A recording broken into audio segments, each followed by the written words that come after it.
Monsieur, ce garçon-là, il a joué au foot avec moi hier, lança le gamin au milliardaire.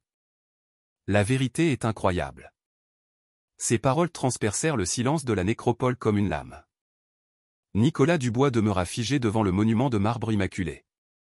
Son costume de grand couturier, d'une valeur astronomique, jurait autant avec les modestes sépultures que lui-même se sentait mal à l'aise dans son existence. 4 mois. 4 interminables mois qu'il avait inhumé Léo, et le chagrin restait aussi frais que les roses carmin qu'il avait apportées ce matin même. La petite main qui se posa sur son échine était une chose inconcevable. Nul n'osait l'approcher. Nul n'avait osé le faire depuis des lustres. « Pardon ? Qu'est-ce que tu as dit ?» Sa voix éraillée était à peine la sienne. Le garçon ne scia pas face à son ton menaçant. Il devait avoir 11 ans, tout au plus. Des boucles sombres en bataille, une chemise à carreaux élimés, probablement de seconde main, mais ses prunelles noisettes scintillaient d'une chose que Nicolas n'avait pas croisée depuis une éternité. Une conviction inébranlable. Le garçon sur la photo. Lucas pointa le portrait ovale de Léo, son sourire réservé et ce regard qui ne réclamait rien, car il avait compris que son père était perpétuellement occupé. Il se faisait appeler Léo. On jouait ensemble au parc municipal quasi tous les après-midi. Le cœur de Nicolas cessa de battre. Puis il s'emballa avec une telle violence qu'il sentait le sang cogner à ses tempes. « Tu racontes des histoires ?» Il pivota brutalement. L'enfant recula d'un pas, mais ne prit pas la fuite. Mon fils était souffrant. Il ne pouvait pas. Jamais il n'aurait, il mettait une casquette de l'OM pour qu'on ne voie pas qu'il perdait ses cheveux, le coupa Lucas. Chaque parole était un camouflet. Il prétendait que c'était son porte-bonheur, mais je savais bien qu'il y avait autre chose. Il ne courait jamais très vite, s'épuisait rapidement, mais il tenait absolument à être goal. Il était catastrophique. Il encaissait tous les buts. Un mince sourire affectueux se dessina sur son visage. Mais il riait à chaque fois. Son rire, c'était comme un carillon. Nicolas vacilla. Ce détail. Personne ne le connaissait. La casquette de l'OM avait été perdue à l'hôpital, et Nicolas avait conclu qu'une soignante l'avait jetée. Et ce rire, bon sang. Il y avait si longtemps qu'il n'avait pas entendu le vrai rire de Léo. Qui t'envoie ? Les mots étaient empreints de fiel. Tu veux de l'argent ? C'est une sorte de chantage sordide ? Je ne vois pas de quoi vous voulez parler, monsieur. Lucas fronça les sourcils, perplexe. C'est juste que Léo était mon copain. Quand j'ai appris à la télé il y a quelques mois qu'il était décédé, sa voix se cassa. J'ai pas pu venir plus tôt. Je savais pas où il reposait. J'ai dû regarder sur internet et ma maman n'a pas assez de... Nicolas le saisit par le bras, sans violence mais avec fermeté. Mon fils souffrait d'une leucémie. Il a suivi un traitement pendant près d'1 an. Il ne pouvait être dans aucun parc, alors dis-moi la vérité sur le champ où j'appelle les forces de l'ordre. Lucas le fixa droit dans les yeux, sans crainte, seulement avec une mélancolie abyssale qu'aucun gamin de 11 ans ne devrait porter. Léo m'a raconté que son père possédait une montre qui jouait de la musique, une montre de poche ancienne en or, héritée de son grand-père, avec une mélodie qui s'élevait quand on l'ouvrait. Il fit une pause. Vous allez me dire que ça aussi, on le trouve sur internet, monsieur ? L'étreinte de Nicolas se relâcha. Son autre main se dirigea instinctivement vers la poche de son veston, là où la montre de poche suisse dormait contre son cœur. Seules 3 âmes au monde connaissaient son existence. Lui, Sandrine, et Léo. Les genoux de Nicolas cédèrent. Il s'effondra sur le gazon humide, souillant son vêtement luxueux, mais rien de tout cela n'avait plus d'importance. Lucas s'accroupit près de lui, sans le toucher, en respectant sa douleur mais en lui offrant sa présence silencieuse. Il parlait de vous, murmura Lucas. Il disait que son père était l'homme le plus puissant du monde, qu'il érigeait des tours si hautes qu'elles frôlaient les nuages. Et qu'un jour, quand il serait guéri, vous lui apprendriez le métier. Chaque parole enfonçait un nouveau clou dans le cercueil des certitudes de Nicolas. Léo avait cru à sa guérison. Il avait cru à un avenir avec son père, et Nicolas lui avait tout offert, sauf l'essentiel. Depuis quand ?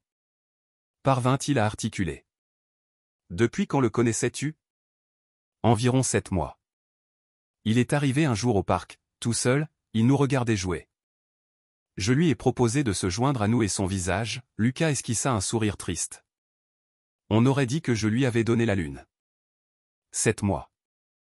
Les 7 derniers mois de l'existence de Léo, alors que le traitement devenait plus lourd, alors que Nicolas redoublait d'heures au bureau, incapable d'affronter la vision de son fils qui s'éteignait.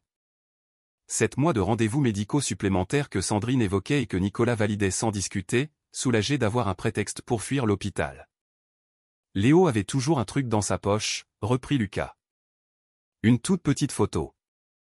Il ne m'a jamais laissé la regarder de près, mais une fois je l'ai entrevue. C'était une photo de lui plus petit, avec un homme et une femme. Ils riaient tous. Il disait que c'était son bien le plus précieux, du temps où sa famille était heureuse. Nicolas ferma les paupières. Il savait pertinemment de quelle photo il parlait. Noël, 5 ans en arrière, avant le diagnostic, avant le cataclysme, avant qu'il ne devienne ce spectre qui réglait les frais médicaux mais n'étreignait jamais la main de son enfant. Pourquoi? La question lui échappa, rauque. Pourquoi me dire tout ça, maintenant? Lucas le dévisagea avec une gravité qui détonnait avec son jeune âge. Parce que Léo m'a fait une promesse. Il m'a dit, s'il m'arrive un malheur, retrouve mon papa. Dis-lui que je ne lui en veux pas. Dis-lui que je sais qu'il avait peur. Et dis-lui, la voix de Lucas vacilla, dis-lui que mes après-midi au parc ont été les plus beaux jours de ma vie. Le sanglot qui déchira Nicolas fut un cri bestial, à fendre l'âme. Lucas posa enfin sa petite main sur l'épaule de l'homme brisé, offrant une consolation qu'un enfant des quartiers populaires maîtrisait mieux que n'importe quel magnate des affaires. À une vingtaine de mètres, dissimulé par un mausolée imposant, Chloé Martin contemplait la scène, des larmes silencieuses triant ses joues. Elle avait accompagné Lucas parce qu'il y tenait, mais elle n'imaginait pas un tel dénouement. Elle n'imaginait pas voir le grand Nicolas Dubois, le prédateur de l'immobilier, l'homme des couvertures de magazines économiques, effondré sur la tombe de son fils. Elle n'imaginait pas non plus sentir son propre cœur se contracter, car Chloé détenait un secret que ni Lucas ni Nicolas ne connaissaient encore. Léo lui avait confié bien plus que des mots. Il lui avait confié une lettre, et cette lettre recelait une vérité qui allait tout bouleverser. Nicolas ne ferma pas l'œil pendant 3 jours. L'enquêteur privé qu'il missionna ne mit que 18 heures à lui apporter la confirmation de l'impensable. Lucas Martin, fils de Chloé Martin, agente d'entretien à l'hôpital Sainte-Lucie, non pas dans l'unité d'oncologie pédiatrique où Léo était suivi, mais au service de chirurgie générale du 3e étage. Une femme au passé irréprochable, veuve depuis 4 ans, élevant seule son fils dans l'ensemble résidentiel L'Espoir. Mais Nicolas ne pouvait attendre le rapport final. Il avait besoin de réponses. Sur le champ. La barre d'immeuble était conforme à ses attentes, façade lépreuse, linge séchant au balcon, effluve de cuisine familiale se mêlant aux émanations des bus. Sa Rolls-Royce suscitait la méfiance. Nicolas se sentait vulnérable, dépouillé de son armure de dirigeant. Appartement 304. Il appuya sur la sonnette. La femme qui lui ouvrit lui coupa le souffle, mais pas de la manière qu'il aurait pu anticiper. Chloé Martin avait 35 ans, d'après le dossier, mais son regard, d'un brun profond, portait la lassitude d'une vie doublement vécue. Aucun phare, les cheveux noués en une simple queue de cheval, sa blouse de travail encore sur elle, signe qu'elle rentrait à peine de son service matinal. Elle était, envers et contre tout, d'une beauté saisissante. Monsieur Dubois. Je ne suis pas étonné. Lucas m'avait prévenu de votre visite. Je dois m'entretenir avec votre fils. Les mots sonnèrent plus secs qu'il ne l'aurait souhaité. Chloé resta sur le seuil, le jaugeant d'un œil qui le déshabillait plus efficacement qu'un comité de direction. Mon fils vous a dit la vérité. Si vous êtes venu nous intimider ou, je ne suis pas venu pour ça. Nicolas se frotta le visage, une barbe de plusieurs jours piquant sa paume, un laisser-aller que son assistante avait noté avec effroi le matin même. Je suis venu car j'ai un besoin vital de comprendre. De savoir qui était réellement mon enfant. Quelque chose se modifia dans l'expression de Chloé. Elle acquiesça lentement et s'effaça pour le laisser entrer. L'appartement était exigu mais d'une propreté méticuleuse. Un canapé usé, une table qui faisait office de bureau, des photos de famille dans des cadres modestes qui avaient plus de valeur que toutes les toiles de maître du manoir de Nicolas. Lucas, plongé dans ses devoirs, se leva à l'arrivée de Nicolas. « Conduis-le au parc », dit Chloé avec douceur. « Montre-lui. » Le parc municipal se trouvait à 3 pâtés de maison. Un carré de verdure sans prétention, cerné par des HLM, avec un terrain de foot délimité par des pierres. Des enfants s'y ébattaient déjà, leurs cris joyeux emplissant l'air du soir. Là-bas, indiqua Lucas en désignant un banc délavé sous un arbre. Léo s'asseyait toujours là d'abord. Il disait devoir analyser le jeu comme un coach professionnel. Un sourire mélancolique. En réalité, il devait reprendre son souffle. Parfois, il arrivait épuisé. Nicolas sentit sa gorge se nouer. Il jouait vraiment, mais pas comme nous. Lucas ne mentait pas. Il tenait 15, 20 minutes, pas plus. Ensuite, il était à bout de force et se mettait dans les buts. Mais il refusait de rentrer. Il disait que nous regarder jouer, c'était son meilleur remède. 3 autres garçons accoururent. Lucas fit les présentations. Antoine, Hugo, Théo. Tous se souvenaient de Léo. Chacun y alla de son anecdote. C'est lui qui m'a appris à tirer ce corner, dit Antoine, 10 ans. Il m'a donné mon premier vrai ballon, ajouta Hugo. Il a dit que c'était avec ses économies. Théo, le plus réservé, souffla, il m'a dit que c'était pas grave si mon père venait pas me voir, qu'un jour, lui, il serait papa et qu'il assisterait à tous les matchs de son fils. Nicolas dut s'asseoir sur ce banc, ce même banc où Léo avait passé des dizaines d'heures, à observer ses enfants, à connaître un bonheur que Nicolas ne lui avait jamais offert. Le soir même, l'enquêteur apporta les preuves qui balayèrent ses derniers doutes. Les registres de l'hôpital confirmaient des séances de kinésithérapie externe pour Léo, 2 à 3 fois par semaine, pendant 7 mois. Le traitement était devenu ambulatoire. Léo venait pour sa chimio et repartait. Les séances externes avaient été autorisées et signées par Sandrine. Les enregistrements de vidéosurveillance du parc, que Nicolas obtint en déboursant une somme considérable, révélèrent la vérité dans une haute définition crue, son fils, son Léo, qui riait. Pas le rire contraint qu'il esquissait à la maison quand Nicolas le couvrait de cadeaux pour masquer son absence, mais un rire authentique, un rire d'enfant pleinement heureux, courant comme au ralenti, visiblement diminué, mais avec un sourire qui irradiait l'image. Sur une séquence datant de 6 semaines avant sa mort, Léo étreignait Lucas après un but. Le visage de son fils n'était que pure félicité. Nicolas ne put en supporter davantage. Il rabattit l'écran de son ordinateur et s'effondra en larmes sur son bureau en acajou, au milieu de trophées qui, soudain, n'avaient plus aucun sens. Le lendemain matin, Chloé l'attendait à l'accueil de son entreprise. Les agents de sécurité hésitaient sur la conduite à tenir. Sa blouse d'entretien détonnait avec le faste du hall. « Il faut que vous sachiez quelque chose », dit Chloé lorsque Nicolas descendit en personne, faisant fi des regards de ses collaborateurs. « Léo m'a confié quelque chose. Une lettre. Il m'a fait jurer de ne la remettre qu'à son père, si d'aventure quelqu'un venait s'enquérir de lui. » Elle lui tendit une enveloppe cachetée, cornée par l'émoi. De la main malhabile de Léo, un seul mot, papa. Les mains de Nicolas tremblaient en la saisissant. « Pourquoi ne me l'avoir pas remise plus tôt ?» Chloé le regarda avec une pitié qu'il ne méritait pas. « Parce qu'il fallait que vous soyez prêt à la recevoir. Et je pense que ce moment est enfin venu. » La lettre resta close pendant 4 jours. Nicolas l'emportait partout avec lui, dans la poche de son costume lors de réunions où il n'entendait rien, sur sa table de nuit lors de ses insomnies, dans sa serviette lors de visites de chantier où il faisait semblant de s'intéresser. Le papier était devenu doux à force d'être palpé, mais le courage de l'ouvrir lui manquait. Jusqu'à l'irruption de Sandrine. « Ton assistante m'a dit que tu avais annulé 17 rendez-vous cette semaine. » Sa voix claqua dans le bureau désert à 23 heures. Les actionnaires s'inquiètent. Je m'inquiète. Nicolas releva la tête. Sandrine était toujours aussi belle à 42 ans, impeccable dans son tailleur pantalon gris perle. 15 ans de mariage, mais des étrangers depuis 5 ans, depuis le diagnostic, peut-être avant. Tu savais ? Demanda-t-il d'une voix dangereusement posée. Le parc, les gamins, Lucas. Sandrine blêmit. Ce fut toute la confirmation dont Nicolas avait besoin. Juste ciel.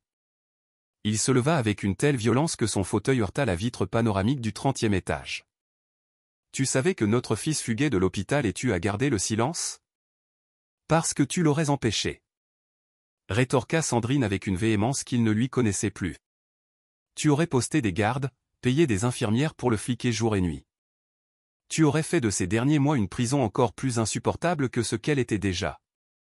Il était malade, à l'article de la mort. Il était vivant. Les larmes ravageaient le maquillage impeccable de Sandrine. Pour la première fois depuis des mois, Léo était vivant. Tu sais ce qu'il m'a dit quand je l'ai surpris? Maman, je t'en supplie, ne dis rien à papa. C'est la seule chose qui n'appartient qu'à moi. Nicolas chancela, comme sonné. Ce n'est pas je l'aimais. J'ai tout fait pour lui. Tu lui as tout offert, sauf ton temps. La voix de Sandrine s'adoucit, devenant pire que la colère, pleine de commisération. Tu lui as payé la meilleure clinique, les plus grands spécialistes, des traitements expérimentaux à des millions, mais tu ne t'es jamais assis près de lui pour regarder un dessin animé, tu n'as jamais joué avec lui. Quand il te suppliait de l'emmener au parc avant la maladie, tu étais toujours débordé. Je bâtissais un empire pour lui, pour son avenir. Il n'avait pas d'avenir, Nicolas. Sandrine asséna chaque mot comme un verdict. Les médecins nous ont prévenus il y a 8 mois que la fin était proche, et tu as doublé tes heures de bureau comme si l'argent pouvait acheter le temps. Un silence de mort s'installa entre eux. Il tenait un journal, dit enfin Sandrine en sortant un cahier de son sac. Léo a écrit pendant tout son traitement. Je l'ai trouvé après les funérailles. J'appréhendais de te le montrer, craignant que tu ne me le prennes, mais je vois maintenant que tu as autant besoin de le lire que j'avais besoin de le préserver. Elle lui tendit le cahier de super-héros, aux coins écornés. Nicolas le saisit de main fébrile. Il l'ouvrit au hasard. Jour 127 de traitement. Papa est passé quand je dormais déjà, comme d'hab. Il a posé un nouvel iPad sur ma table. Il y a 1000 jeux dessus, mais j'aurais préféré qu'il reste me raconter une histoire barbante de son travail. Demain, je vais au parc. Lucas a promis de me montrer un dribble que je rate tout le temps, même si je vais être crevé direct. Des fois, je me dis que papa travaille autant parce qu'il a peur de me regarder, de voir que je vais mourir. Je lui en veux pas. J'aimerais juste qu'il sache que j'ai pas peur de mourir. J'ai peur de mourir sans qu'il ait jamais réalisé qu'il était trop occupé pour me connaître. Le sanglot qui s'échappa de Nicolas fut guttural. Quand réussit-il à articuler? Quand as-tu appris pour ces fugues? Une infirmière me l'a glissé au bout de 3 mois. Je suis allé au parc pour le ramener. Sandrine ferma les yeux. Et là, je l'ai vu. J'ai vu notre fils courir, rire, être un gamin, tout simplement. Ni un malade, ni une victime, juste Léo. J'ai parlé à Chloé, je lui ai demandé de garder un œil sur lui, et j'ai décidé de ne rien te dire. Tu n'en avais pas le droit. J'en avais tous les droits. Il fallait que quelqu'un pense à Léo d'abord, et de toute évidence, ce n'était pas toi. Nicolas voulut protester, mais les mots de son fils défunt pesaient plus lourd que toutes ses justifications. Il ouvrit la lettre. Cette lettre qu'il trimballait depuis des jours, mi-relique, mi-bombe à retardement. L'écriture de Léo dansait sur le papier. Chaque mot, une incision précise. Papa, si tu lis ça, c'est que je suis mort et que quelqu'un t'a parlé du parc. C'est sûrement Lucas. C'est mon meilleur copain, même s'il ne sait pas que je suis malade. Pour lui, je suis juste Léo, le plus mauvais goal du monde. Je sais que tu vas être fâché que j'ai menti pour les soins, mais j'avais besoin de ces après-midi, papa. À l'hôpital, on me regarde comme si j'étais déjà mort. À la maison, c'est si calme et si parfait que j'ai l'impression de tout salir juste en existant. Mais au parc, les autres ne savent pas, ils sont normaux avec moi, ils m'engueulent quand j'encaisse un but, ils rient avec moi, pas de moi. Je ne t'en veux pas de travailler autant. Je sais que tu m'aimes, même si tu ne sais pas le montrer. Maman dit que tu es comme Pépé, que tu montres ton amour en construisant des trucs. C'est pas grave, mais des fois j'aurais voulu que tu construises un truc avec moi, même une tour de Lego. Lucas n'a pas beaucoup d'argent, mais sa mère a toujours du temps pour lui. Je l'ai vu le coiffer avant de venir au parc. Ce sont des petites choses comme ça qui comptent. S'il te plaît, ne sois pas triste trop longtemps, et s'il te plaît, occupe-toi de Lucas pour moi. C'est un type bien. Il joue au foot 1000 fois mieux que moi. Peut-être que tu iras le voir jouer un de ces jours, pour faire ce que tu n'as pas fait avec moi. Je t'aime, papa. Même si tu ne m'as jamais demandé comment s'était passée ma journée, même si tu étais toujours au téléphone, je t'aime. Mais j'aurais aimé que tu t'aimes assez pour être là. Léo. PS. La montre qui fait de la musique, c'était mon son préféré, parce que ça voulait dire que tu n'étais pas loin, même pour une minute. Nicolas ignora combien de temps il pleura. Lorsqu'il releva la tête, Sandrine se tenait près de la baie vitrée, sa silhouette se détachant sur les lumières de la ville que Nicolas avait contribué à façonner. « Je vais signer les papiers du divorce », annonça-t-elle sans se retourner. Ils auraient dû être envoyés il y a 3 ans, mais je me suis persuadé qu'on pouvait tenir pour Léo. Maintenant qu'il est parti, il ne reste plus rien de nous. Elle pivota enfin, ses yeux secs mais d'une tristesse infinie. Tu deviens l'homme que j'espérais que tu sois, Nicolas. Je te vois annuler tes rendez-vous, chercher Lucas, essayer de comprendre. Mais c'est trop tard pour nous. Je ne peux pas vivre avec quelqu'un qui me rappellera chaque jour ce qu'on a perdu, ce qu'on a gâché. Elle sortit du bureau et Nicolas ne la retint pas, car elle disait vrai. Cette nuit-là, le journal de Léo ouvert et la lettre chiffonnée dans sa main, Nicolas Dubois prit une résolution. Il ne pouvait réécrire le passé, mais il pouvait honorer les dernières volontés de son fils.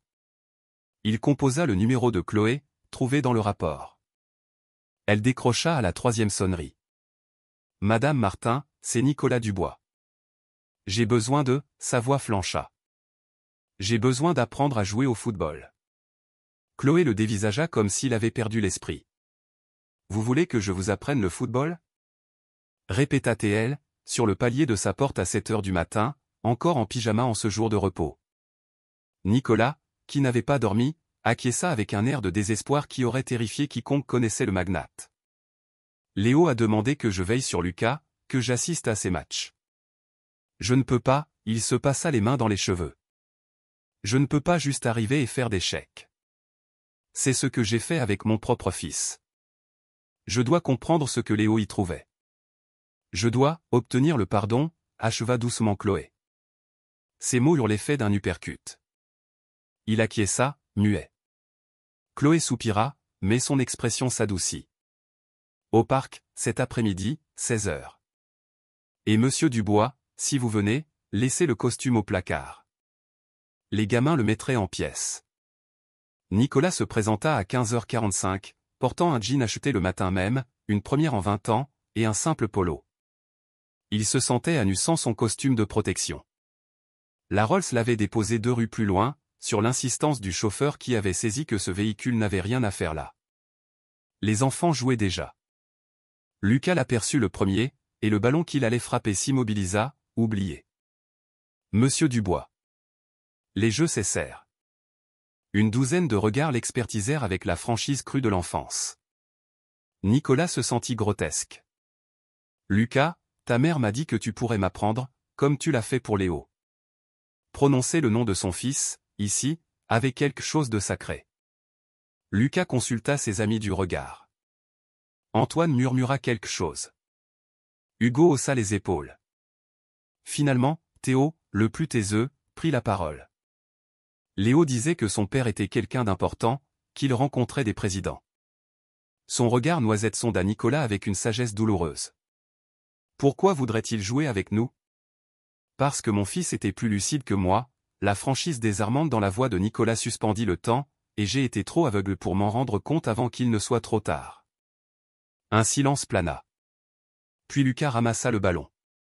D'accord, mais vous ferez le goal, comme Léo. Les 2 heures qui suivirent furent les plus humiliantes et, en même temps, les plus libératrices de la vie de Nicolas. Il était d'une nullité confondante. Chaque tir passait à côté, ou pire, entre ses jambes. Les enfants riaient, sans méchanceté, avec cette même allégresse qu'ils avaient dû partager avec Léo. Non, monsieur Dubois. Hurlait Lucas. Il faut sauter avant que la balle arrive, pas après. Fléchissez les genoux. Ajoutait Antoine. Ma grand-mère est plus rapide. Le chambrait Hugo, déclenchant l'hilarité générale. Même Nicolas se surprit à rire. Un son rauque, inhabituel, mais sincère. Chloé observait depuis le banc sous l'arbre. Elle avait apporté du jus d'orange frais dans une cruche en plastique et des gobelets. Quand Nicolas s'effondra sur la pelouse, fourbu et en sueur, elle s'approcha pour lui tendre un verre. Moins protocolaire que vos réunions d'affaires, n'est-ce pas?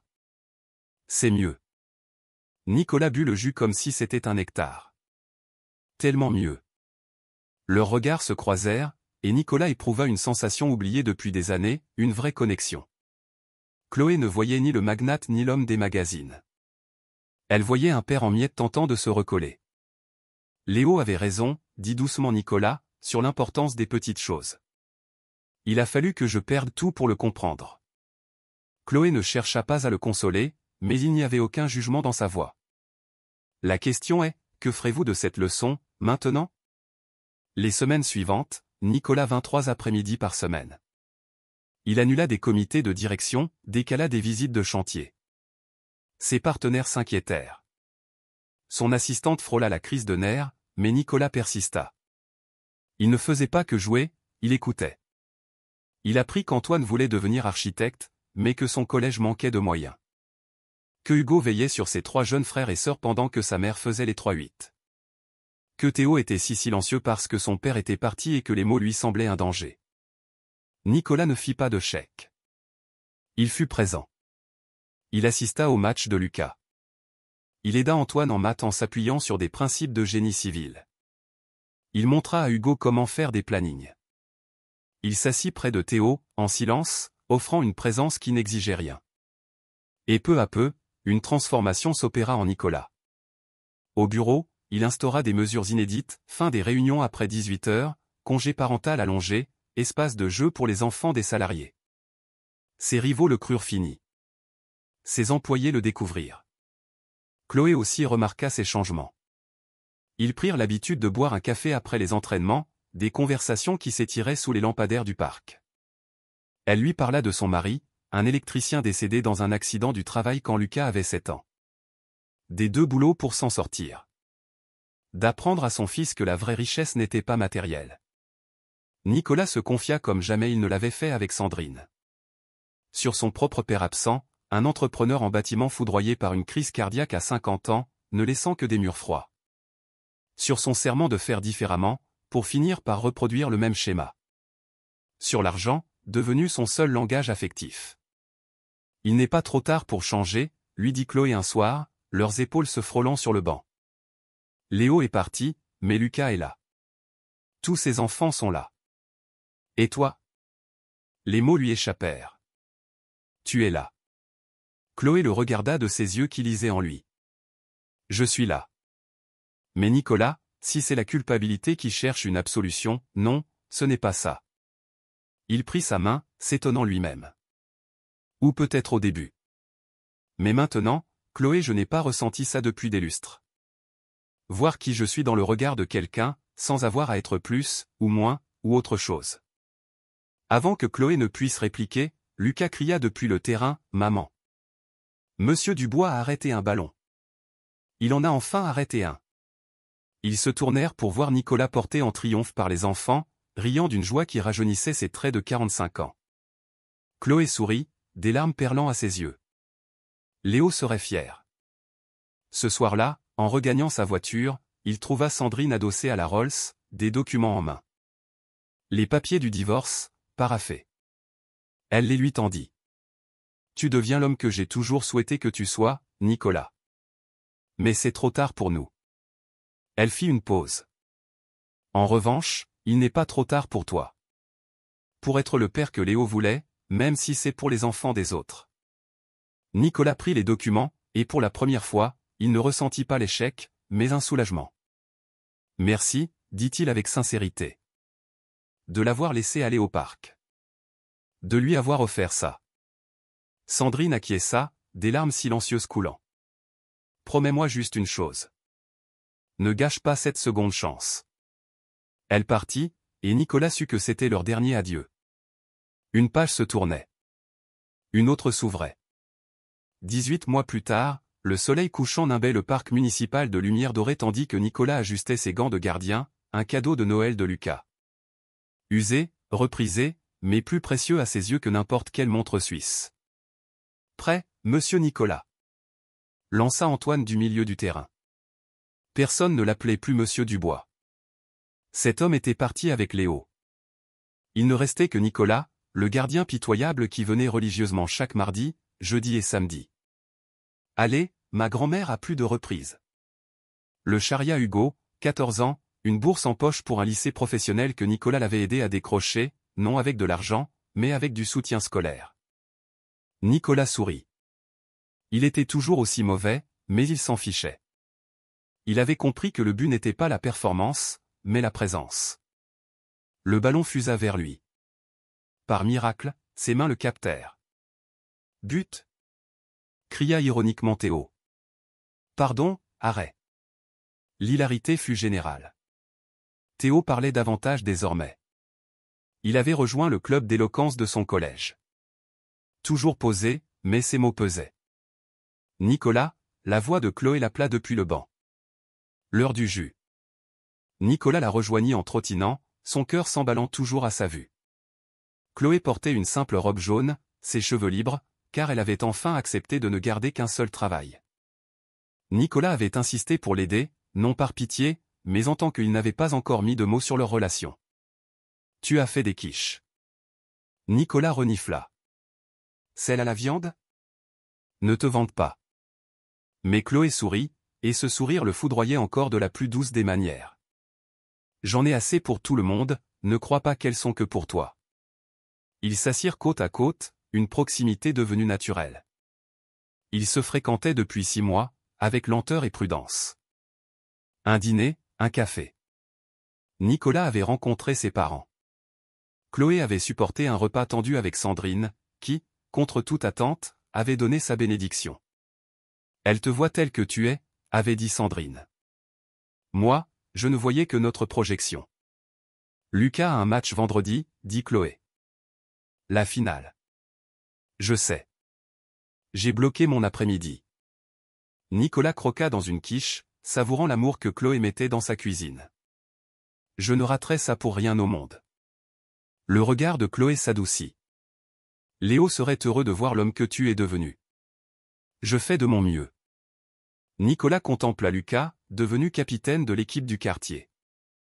Chaque jour, j'essaie d'être le père que mon fils méritait.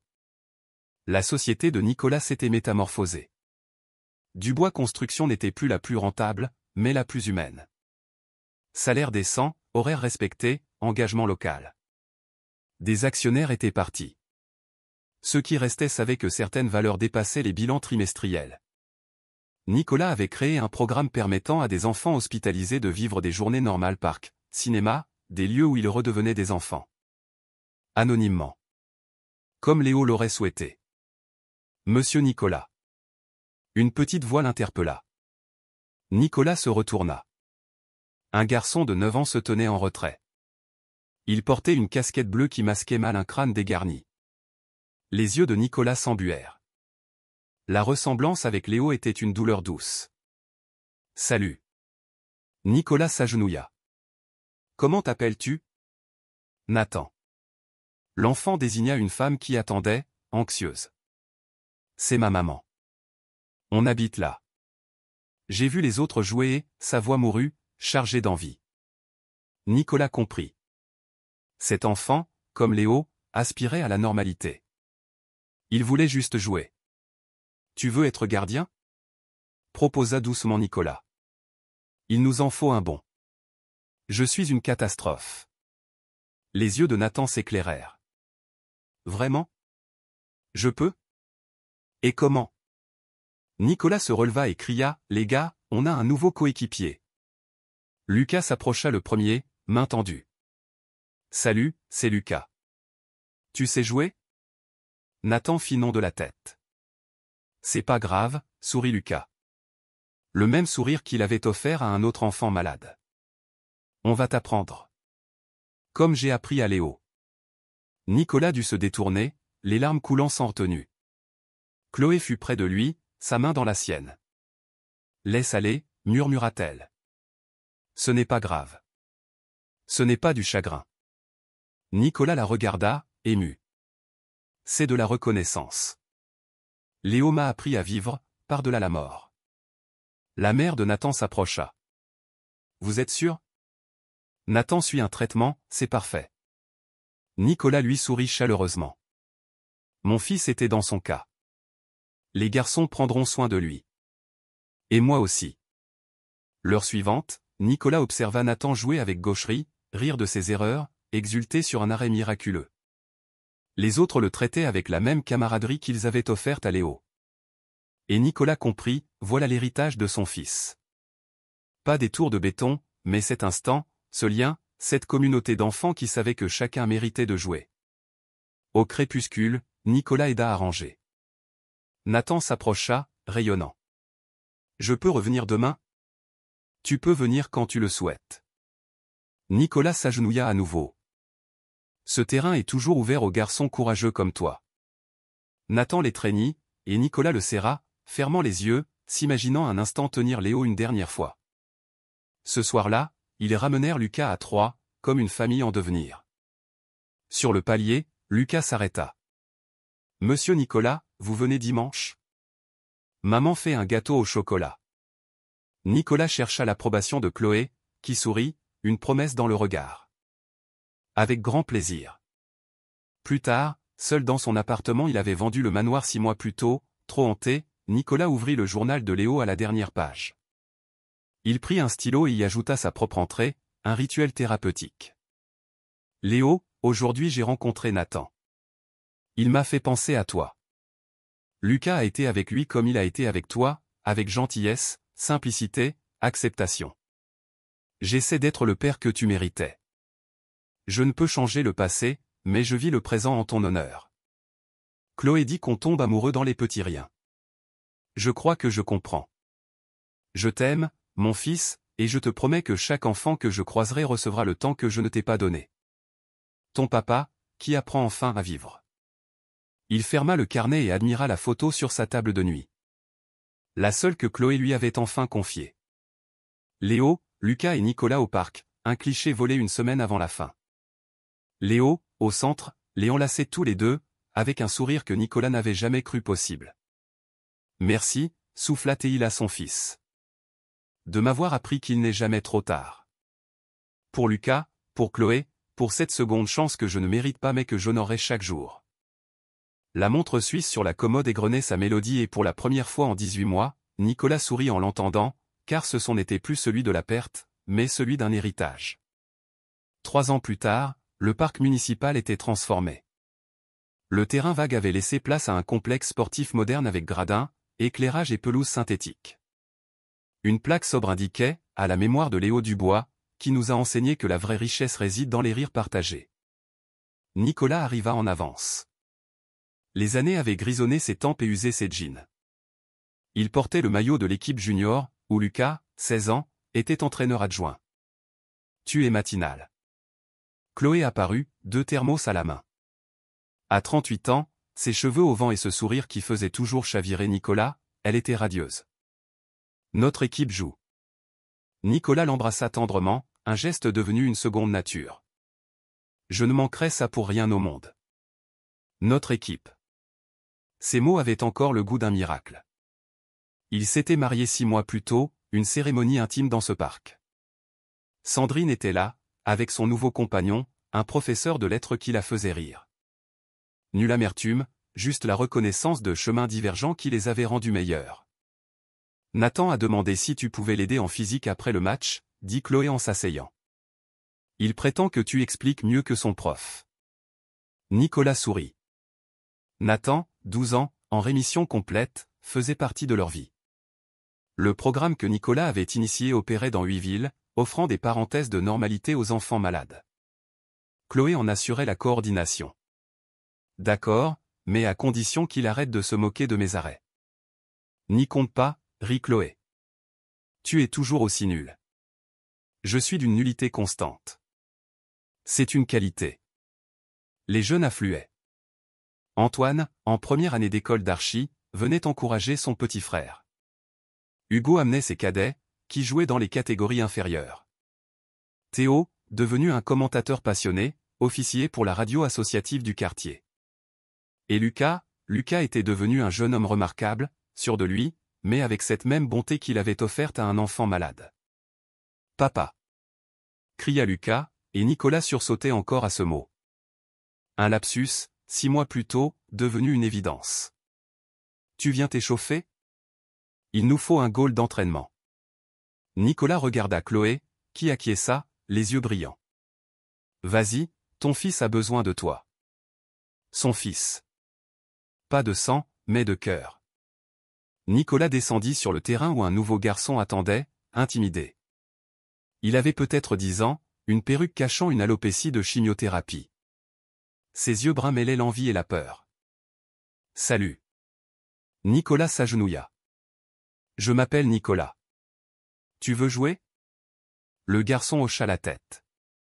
Je suis Jules. J'ai vu le match la semaine dernière, de là-haut, dit-il en montrant un immeuble. Mais je sais pas si je peux. Je suis malade, je fatigue vite. Mon fils aussi était malade, dit doucement Nicolas. Et il a joué ici. Pas besoin d'être le meilleur, Jules. Il faut juste avoir envie d'être là. Lucas s'approcha, un ballon à la main. Tu aimes quel poste? Goal, murmura Jules. Mais je suis pas bon. Parfait, sourit Lucas. Notre gardien d'entraînement est nul. Vous formerez un duo de choc. Nicolas feignit l'indignation, sous les rires des enfants. Jules rit aussi, d'abord timidement, puis à gorge déployée. Et Nicolas vit la boucle se refermer. Un autre enfant trouvant la joie dans l'épreuve. Un autre enfant redevenant juste un enfant. Léo aurait été fier. Le match débuta. Nicolas et Jules défendirent les buts, multipliant les bourdes et les éclats de rire. Quand Jules, par hasard, arrêta un ballon, le parc entier l'acclama. J'ai réussi. Il sauta, puis tituba, pris de vertige. Nicolas le rattrapa. Doucement, champion. Si on allait se reposer et leur crier des consignes depuis le banc? Jules acquiesça, soulagé de ne pas avoir à avouer son épuisement. Nicolas les installa dans les gradins, où Chloé les attendait avec du jus. La mère de Jules s'approcha, les larmes aux yeux. Merci. Je ne l'avais pas vu sourire comme ça depuis des mois. Amenez-le quand vous voulez, dit Chloé en lui donnant son numéro. Nous organisons aussi des sorties en semaine. Nicolas regarda Lucas coacher avec une maturité étonnante. Il regarda Nathan montrer à un plus jeune comment tirer. Il regarda Jules siroter son jus, un sourire illuminant son visage blême, et il sentit la présence de Léo partout. Dans les rires, dans la brise, dans la main de Chloé dans la sienne. À quoi penses-tu? Demanda doucement Chloé. Que Léo m'a sauvé. Nicolas la regarda, les larmes aux yeux. Il m'a sauvé de devenir mon père, de mourir riche et seul. Il m'a offert cette vie, cette famille, ce sens. Tout ça parce qu'il a eu le courage de fuguer pour être heureux, alors que j'étais incapable de lui donner ce dont il avait besoin. Chloé posa sa tête sur son épaule. Il t'aimait. Et il savait que tu finirais par comprendre. Au coucher du soleil, Nicolas sortit la montre suisse de sa poche. La mélodie s'éleva. Lucas, depuis le terrain, leva la tête et sourit. Jules demanda, c'est quoi, cette musique? C'est un rappel, dit Nicolas en refermant la montre. Que les gens qu'on aime ne nous quittent jamais vraiment. Ils vivent dans nos choix, dans les vies que l'on touche, dans les moments que l'on crée. Comme Léo, dit Jules, car Lucas lui avait parlé de lui. Exactement comme Léo. Ce soir-là, dans leur appartement modeste mais vibrant de vie, Nicolas écrivit sa dernière entrée dans le journal de Léo. Mon fils, 3 ans ont passé. Je n'écris plus ici pour obtenir ton pardon. J'écris pour te dire que j'ai réussi. Je suis devenu l'homme que tu voulais que je sois. Pas parfait, jamais, mais présent, vrai, vivant. Lucas est un jeune homme formidable. Chloé m'a réappris à aimer. Les enfants du parc m'ont appris qu'il n'est jamais trop tard. Ton héritage, ce ne sont pas mes buildings, c'est ça. Chaque enfant qui trouve de la joie dans ce parc, chaque parent qui choisit d'être là, chaque petit instant qui devient éternel. Merci pour le temps que nous avons eu, même si j'étais trop aveugle pour le voir. Et merci pour le temps que tu m'as offert après, pour réparer les choses avec ceux qui restent. Je t'aime, je t'aimerai toujours. Et chaque jour où je joue dans ce parc, je joue avec toi. En attendant de te revoir. Papa. Il ferma le journal pour la dernière fois et le posa sur une étagère, à côté de la photo. Chloé entra. Ça va? Nicolas l'enlaça, respirant le parfum de son shampoing qu'il préférait à tous les parfums de luxe. Mieux que bien. Je suis à la maison. Et en s'endormant, Chloé dans ses bras, Lucas ronflant dans la chambre voisine, Nicolas sut avec une certitude absolue, Léo avait gagné. L'amour avait gagné. Et les après-midi au parc seraient éternels. Si cette histoire de Nicolas et Léo a résonné en vous, laissez-nous un commentaire pour nous dire quel passage vous a le plus touché. Est-ce l'arrivée de Lucas au cimetière, la lecture de la lettre de Léo, ou le moment où Nicolas a enfin joué dans le parc, honorant la mémoire de son fils? Chaque like et chaque partage aide ce message sur l'essentiel, le temps, la présence et l'amour véritable à voyager plus loin. Votre soutien permet à ces histoires de réconforter des parents et des enfants qui ont besoin de se souvenir qu'un changement est toujours possible. Si des récits comme celui-ci vous invitent à questionner les priorités de la vie, abonnez-vous à notre chaîne et activez les notifications pour ne rien manquer de nos histoires de pardon, d'amour et de seconde chance. Chaque semaine, nous partageons des contes qui vous feront pleurer, sourire et apprécier les moments simples qui forgent les plus beaux héritages. Et dites-nous depuis quel pays vous nous suivez. Nous aimons voir ces histoires franchir les frontières et connecter les cœurs du monde entier. Votre commentaire pourrait être une source d'inspiration pour quelqu'un aujourd'hui.